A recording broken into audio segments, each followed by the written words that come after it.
Greetings from Mesa View United Methodist Church of Albuquerque, New Mexico. We hope this message will be meaningful and relevant to your life and your relationship with God. We invite you to join us for worship on Sunday mornings. Our traditional service is at 8:30 a.m., and at 11 a.m. we gather for contemporary worship. More information may be found at our website, mesaviewumc.com. Now may you be blessed through the reading and hearing of God's holy word. Our scripture reading this morning comes to us from 1 Samuel, selections from the 17th chapter. And there came out from the camp of the Philistines a champion named Goliath of Gath, whose height was 6 cubits and a span.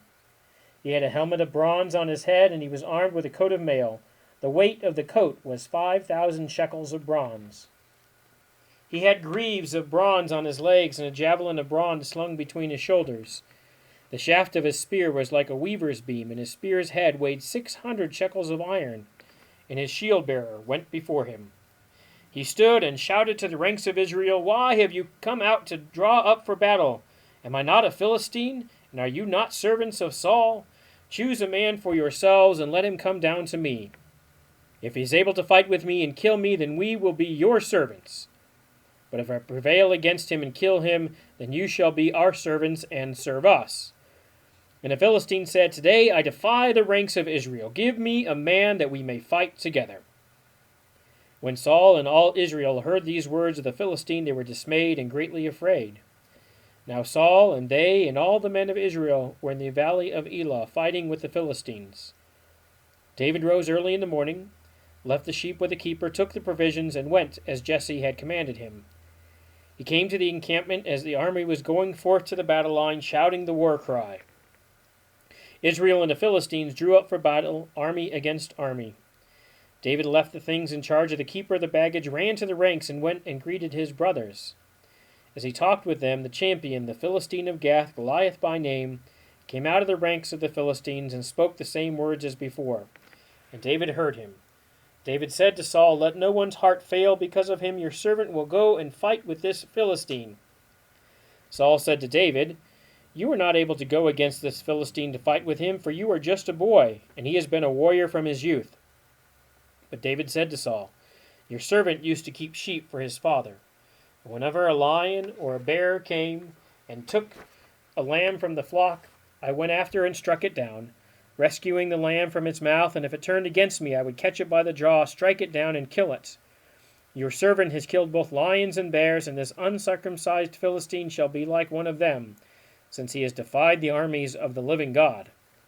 David said, "The Lord saved me from the paw of the lion and from the paw of the bear. The Lord will save me from the hand of this Philistine." So Saul said to David, "Go, and may the Lord be with you." Saul clothed David with his armor.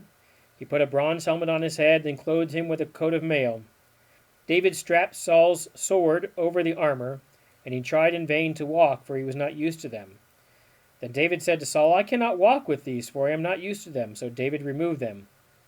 Then he took the staff in his hand and chose 5 smooth stones from the wadi and put them in his shepherd's bag in the pouch.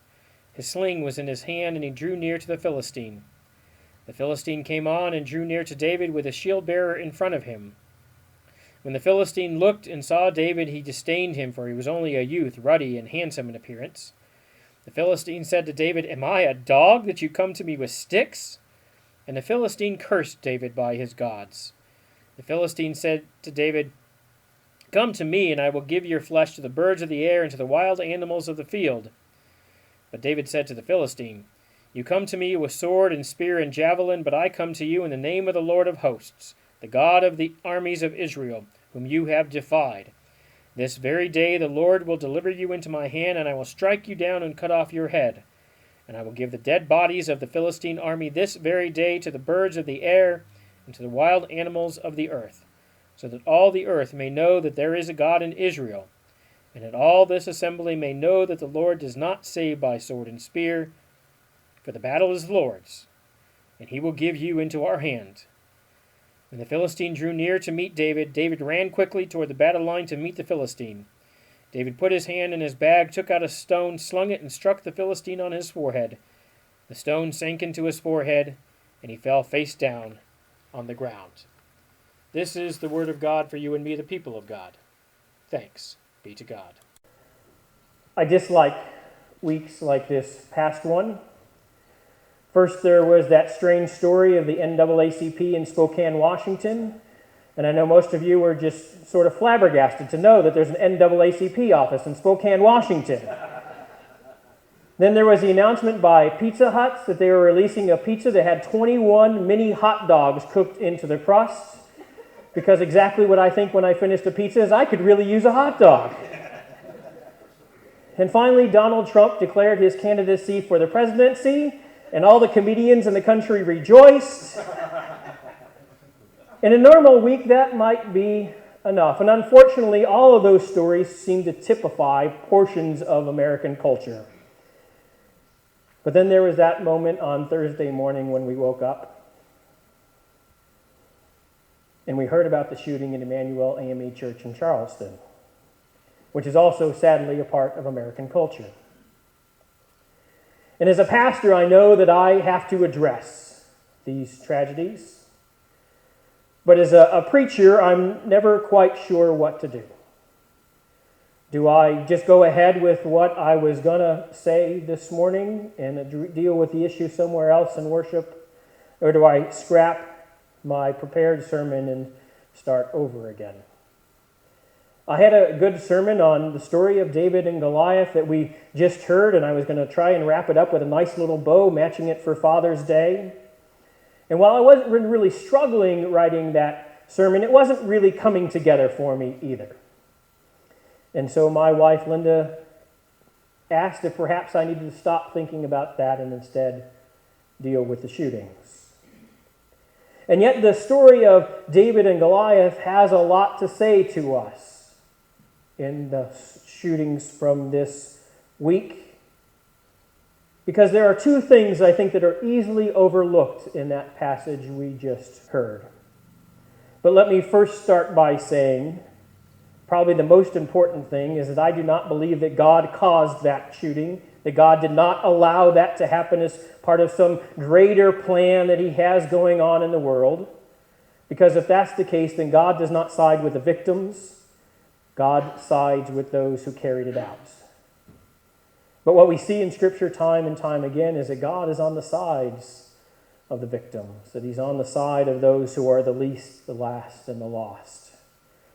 And we see that even in the story of David and Goliath.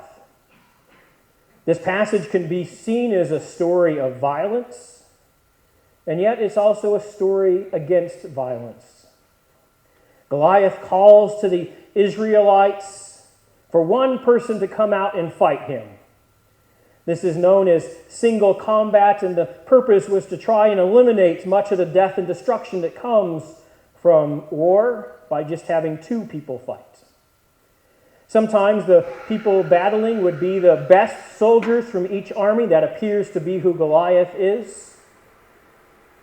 Sometimes it would be the leaders of the country or the armies who would go out to meet in pitched battle. Perhaps that should be something we begin thinking of, because I think we'd have a lot less saber rattling from our politicians if they thought they were going to be the ones on the front line rather than sending others to fight for them. But after 40 days of Goliath going out and chastising them and taunting them, no one is willing to take him on. Until David shows up. But he doesn't go out with the normal weapons of war. And this is one of the crucial points, because he goes out and Goliath begins to taunt him as well. And David says to the Goliath that he has come out so that all the earth may know that there is a God in Israel. And all this assembly may know that the Lord does not save by sword and spear. The Lord does not save by sword and spear. Indeed, in the words of the prophets Isaiah and Micah, we are to turn our swords into plowshares in the kingdom of God. And that nation will no longer take up sword against nation, and we will study war no more. Or as Jesus says, he's being arrested, whoever takes the sword will die by the sword, which is what happens in the passage where Goliath is killed by his own sword by David. I believe we take violence in our culture, in all aspects of our culture, too much for granted. And worse, we believe that there's nothing we can do about it. And for the white community, violence striking the church seems alien. We don't really understand how that could possibly ever happen. But for the African American community, especially for the black church, this is just one more of a series of incidents that begins way, way back. In 1787, St. George's Methodist Episcopal Church in Philadelphia, one of the oldest Methodist churches in this country, was remodeled, paid for by both the white and black members of that congregation. But when the work was done, the white trustees said to the blacks, "You can no longer sit on the main floor, you have to sit in the balconies." Because the Bible's quite clear about the mixing of the races. And so the Reverend Richard Allen, who was born a slave, later became freed, one of the first ordained clergy members. He was at the Christmas conference in 1784 when the Methodist Church in America was founded. He was ordained at that moment, and so he led the African Americans out of that St. George's Church, and they formed their own congregation. Then in 1816, Reverend Allen, soon to be Bishop Allen, brought together other African American congregations, and they formed the AME Church, the African Methodist Episcopal Church. In that same year, Emmanuel AME Church in Charleston was founded. Similar startings because they were members of another congregation, and the white members of that church decided to build a building on the burial ground that was set aside for the black members of the church. And so they left and merged with the AME Church. But forming their own churches didn't mean that they were left alone. In 1818, South Carolina passed laws greatly limiting the ability of black churches to meet together. They could only meet during a day, and there had to be a majority white presence anytime they gathered. And if they gathered without that, it led to arrests and beatings and whippings of Emmanuel's members and of its leadership. In 1822, a white mob burned Emmanuel AME Church to the ground because Denmark Vesey and 5 other members of the church were accused of trying to lead a slave revolt. Because the Bible's quite clear about slaves and masters. In 1834, South Carolina made it illegal for any black church to meet anywhere at any time. But Emmanuel AME continued to meet where and when they could throughout the Civil War. And at the end of the Civil War, they reformed publicly and built their own church building again in Charleston. And their pastor at the time, Reverend Richard Kane, was first elected to the South Carolina House of Representatives, then later to the U.S. House of Representatives, building up a tradition of elected leadership in their pastoral role that was also carried on by the pastor who was just executed. But even though they faced fear and violence and even death, they continued to stand up for the needs of the community.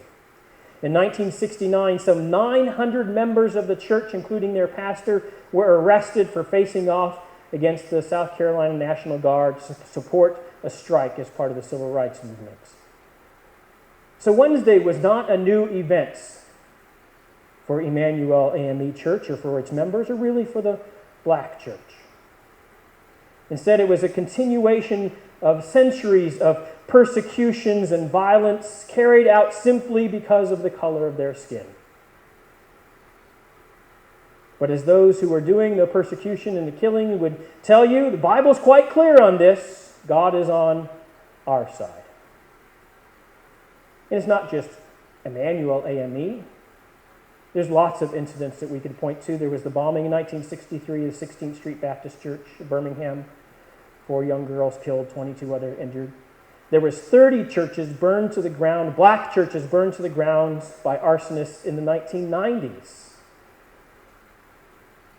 Even in the United Methodist Church, up until 1972, just 43 years ago, we had in structure conferences for white churches and white clergy and conferences for black churches and black clergy.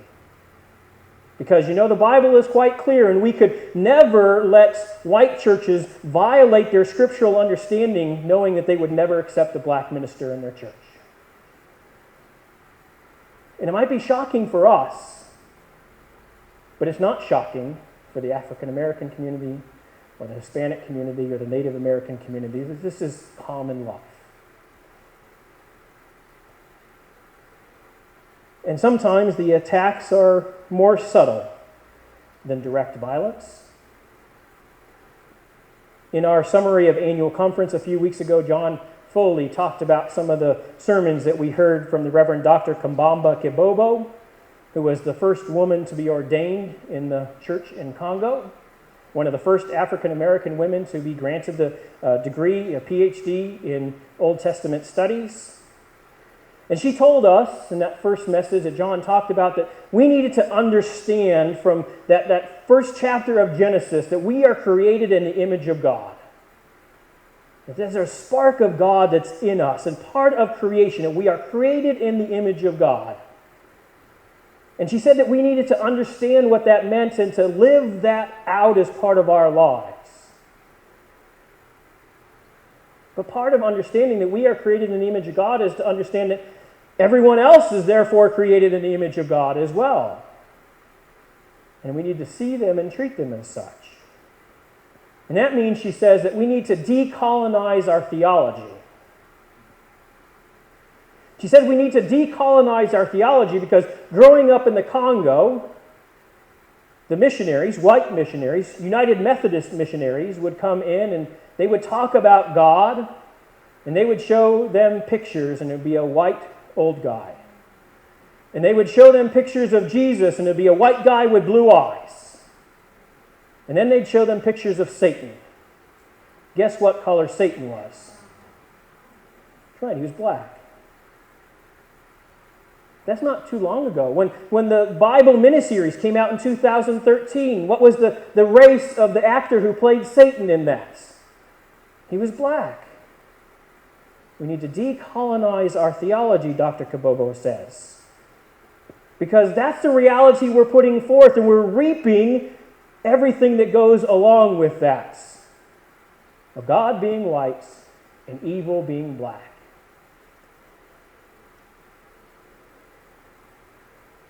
Now there's a theory known as 6 degrees of separation.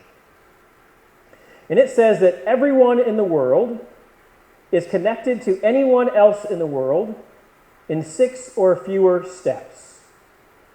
So Dave and I have no separation in our degrees, but I'm connected to his daughters, who I've never met, by 1 degree. So this is a picture of Ethel Lee Lance, a member of Emmanuel AME, one of those who was killed on Wednesday. Her daughter, the Reverend Sharon Risher, attended seminary with Reverend Adrian Coleman, who's the pastor in Raton, United Methodist pastor there. So Ethel Lee Lance, connected to her daughter, connected to Adrian, connected to me. I'm separated from her by 3 degrees. You're separated the most by 4 degrees. So this is not just some tragedy, some random event that happened somewhere else that affected people on the other side of the world or the other side of the country that we've never met before, which we can see from a distance. Because we're only separated by 3 people from knowing every single one of those victims.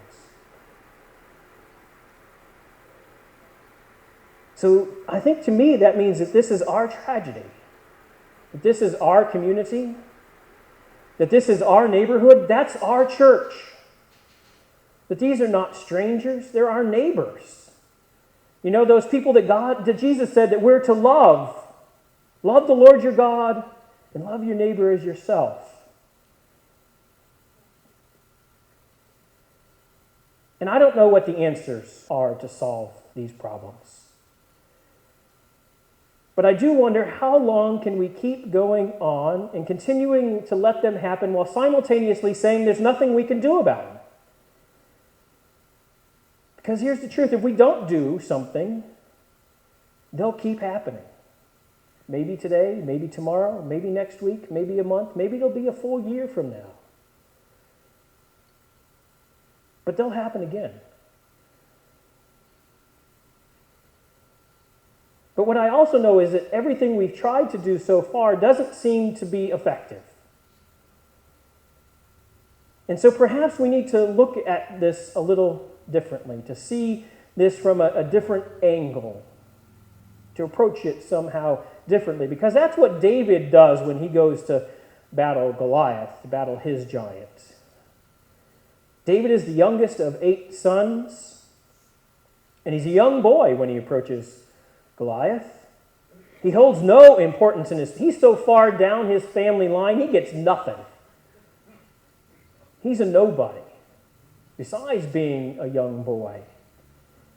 But David does 2 really amazing things in that passage.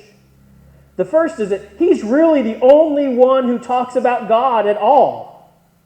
Saul finally says, when he goes off, says, go with God. But God is never mentioned by anyone else in the story other than David, except when Saul sends him off.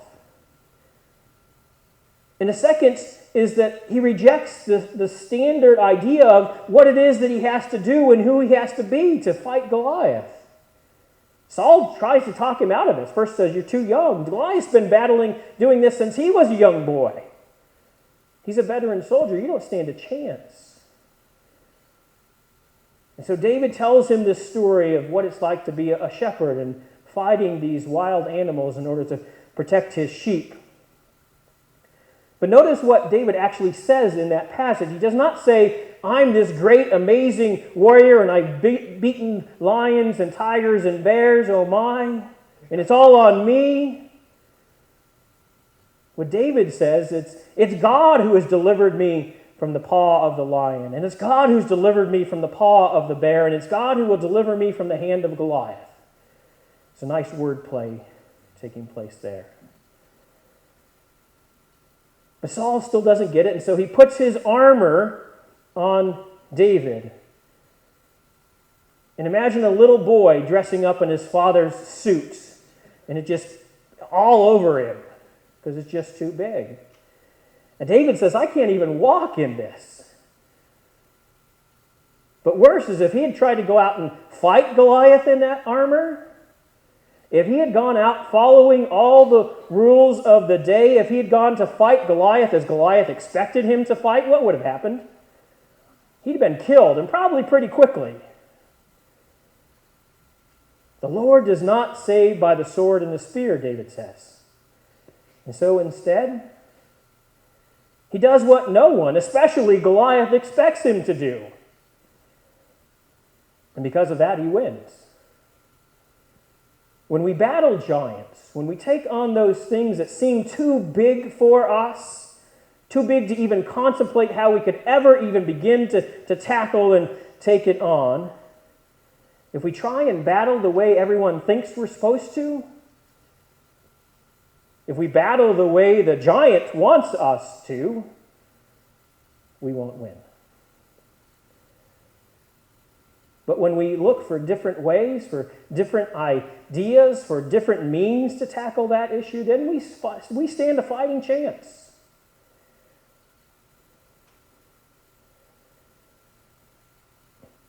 Dietrich Bonhoeffer, who lost his life standing up to another but similar form of hatred, said that silence in the face of silence is itself evil. God will not hold us guiltless. Not to speak is to speak. Not to act is to act.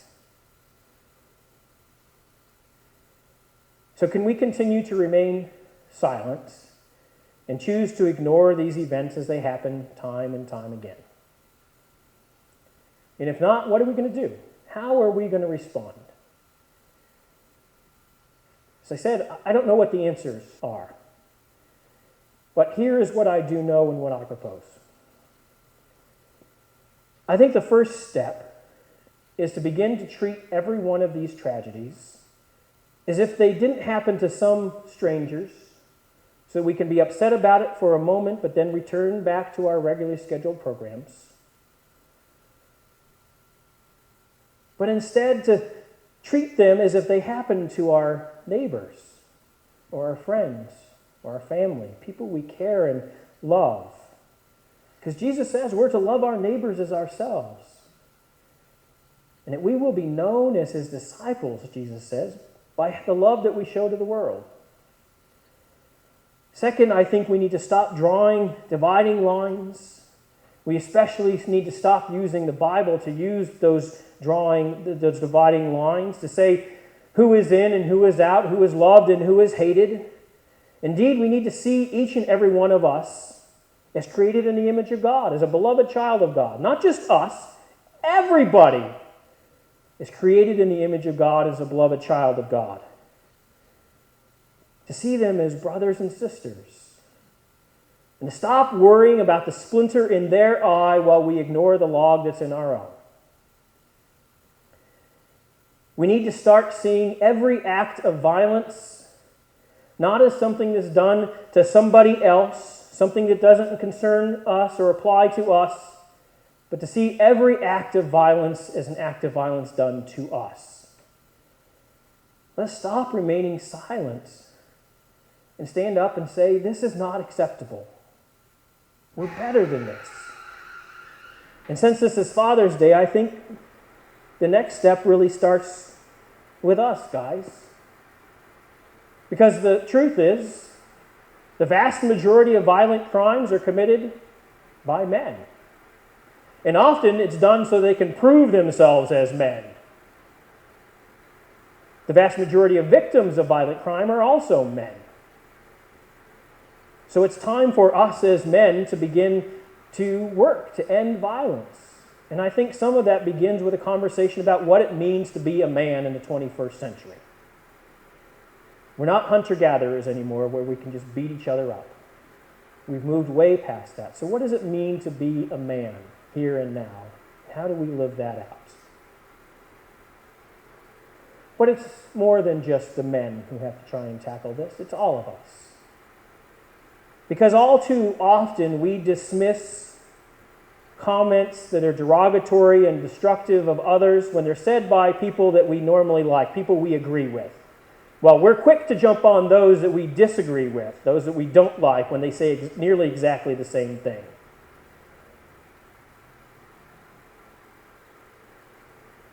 But we need to call out violence when it happens, even if it's verbal violence. Because we might say sticks and stones may break my bones, but words will never hurt me. But we know it's not true. It's not true. Words hurt. They cause damage. Words matter. What we say matters. Dylan Roof didn't just miraculously become a racist and decide to walk into a black church and shoot them because they were black. Someone taught him that. Someone used words and said, these people are not ones we want around. I doubt that the words that he said in there he created on himself. I'm sure he was mimicking somebody else who had said them to him. He didn't just miraculously show up with a jacket that showed a flag supporting apartheid because apartheid didn't even exist when he was born. Someone taught him that. We need to address hatred and evil in all their forms, including verbal violence. Especially when that language seeks to divide and to separate, to create boundaries and divisions, to make groups of us and groups of them. The acceptable and the unacceptable, the loved and the unloved, the good and the bad. And finally, I think we need to start looking at new ways to try and tackle the issue of violence. Because as much as violence is a part of our culture, I don't think it has to be. Just like pizza with 21 mini hot dogs in them don't have to be part of our culture, and blowhards running for president don't have to be part of our culture. And sometimes we think it's too big, there's no way we could do that. But you remember when smoking or drunk driving or people wearing seatbelts was something, we could never possibly try and change that. That's just too big of a problem. And where are we now? I don't know what the answers are. But here's what I do know. I know that we're smart enough to try and figure it out. And we have to stop sitting on the sidelines and pretending either that we can't do anything about it or that it doesn't apply to us. Because it does. That not to speak is to speak. And not to act is to act. Or as the Reverend Dr. Desmond Tutu said, if you see an elephant standing on the mouth of a tail of a mouse and you say you're neutral, the mouse will not appreciate your neutrality.